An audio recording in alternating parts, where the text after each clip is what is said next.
Secara garis besar ada dua jenis data yang bisa digunakan untuk masukan dalam sistem informasi geografis, yaitu data spasial dan data tekstual.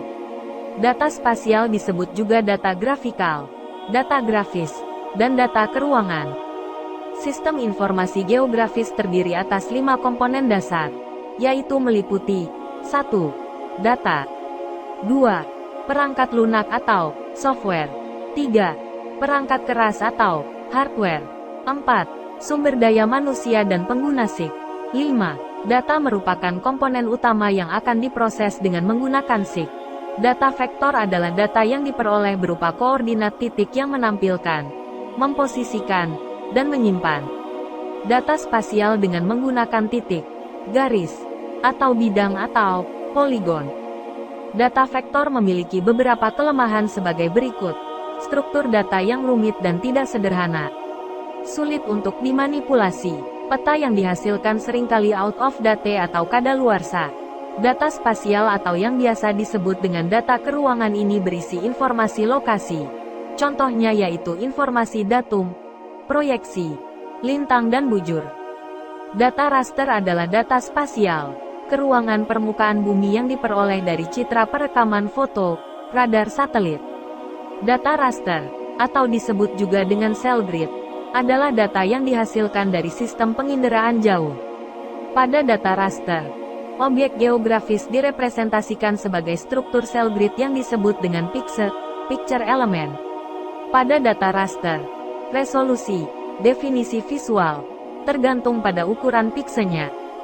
Kelebihan data raster, yaitu memiliki struktur data yang sederhana, mudah dimanipulasi menggunakan fungsi matematis sederhana. Teknologi yang digunakan cukup mudah untuk dikembangkan.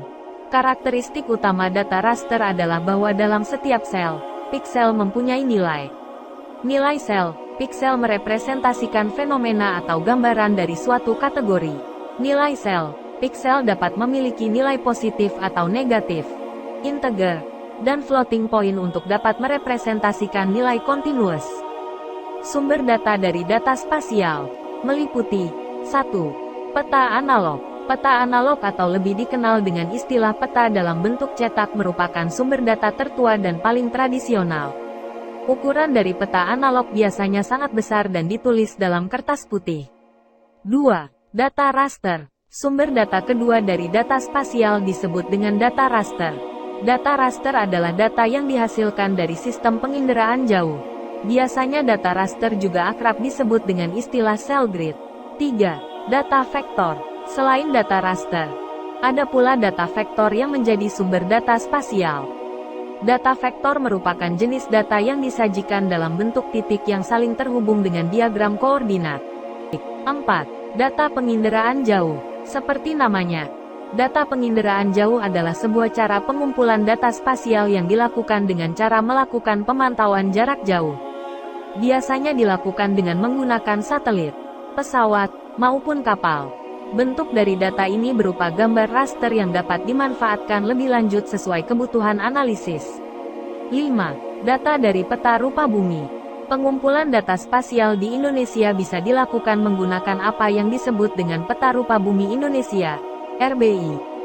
Peta ini menampilkan berbagai unsur permukaan bumi baik alamiah maupun buatan yang berada di wilayah Indonesia. Terdapat 7 pengkategorian peta rupa bumi Indonesia, yakni Tema 1. Penutup lahan. Area tutupan lahan seperti hutan, sawah, pemukiman dan sebagainya. Tema 2. Hidrografi. Meliputi unsur perairan seperti sungai, danau, garis pantai dan sebagainya. Tema 3. Hipsografi. Data ketinggian seperti titik tinggi dan kontur. Tema 4. Bangunan, gedung, rumah dan bangunan perkantoran dan budaya lainnya. Tema 5. Transportasi dan utilitas. Jaringan jalan, kereta api, kabel transmisi dan jembatan. Tema 6. Batas administrasi. Batas negara provinsi, kota, kabupaten, kecamatan dan desa. Tema 7. Toponim. Nama-nama geografi seperti nama pulau, nama selat, nama gunung dan sebagainya. Data tekstual. Para pemerhati SIG ada yang memberi istilah data tekstual dengan istilah umum yang sering dipakai seperti data atribut, data deskriptif, data semantik, data tabuler, data non-grafis, dan data non-spasial. Pada dasarnya, data tekstual ini menjelaskan data spasialnya, keterangan yang berkaitan dengan layer, coverage dari suatu fitur geografi disajikan dalam bentuk-bentuk non-grafis. Atribut deskriptif yang berkaitan dengan fitur peta disimpan pada komputer sangat mirip dengan bagaimana koordinat titik, garis, maupun area disimpan. Atribut disimpan sebagai kumpulan bilangan dan karakter. Sebagai contoh, atribut untuk kumpulan garis yang menyajikan fitur jalan meliputi A. Status jalan, B. Kualitas jalan, C. Lebar jalan, diukur dengan satuan ukuran meter, D. Jumlah jalur jalan, diukur berdasarkan jumlah jalur, E. Nama jalan, diukur dengan sebutan nama jalan pada setiap jalan.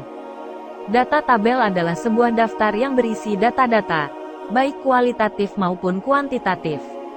Data tersebut disusun menurut baris, lajur, dan variabel tertentu.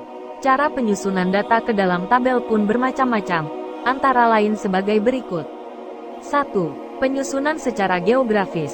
Penyusunan data secara geografis adalah penyusunan data ke dalam tabel berdasarkan faktor-faktor tertentu, misalnya berdasarkan tata pemerintahan. 2. Penyusunan secara besaran angka. Penyusunan data secara besaran angka adalah penyusunan data ke dalam tabel berdasarkan besar atau kecilnya nilai angka. Angka dapat disusun dari yang nilainya besar ke yang kecil atau sebaliknya. 3. Penyusunan secara historis. Penyusunan data secara historis adalah penyusunan data ke dalam tabel berdasarkan kronologi atau urutan kejadian atau peristiwa.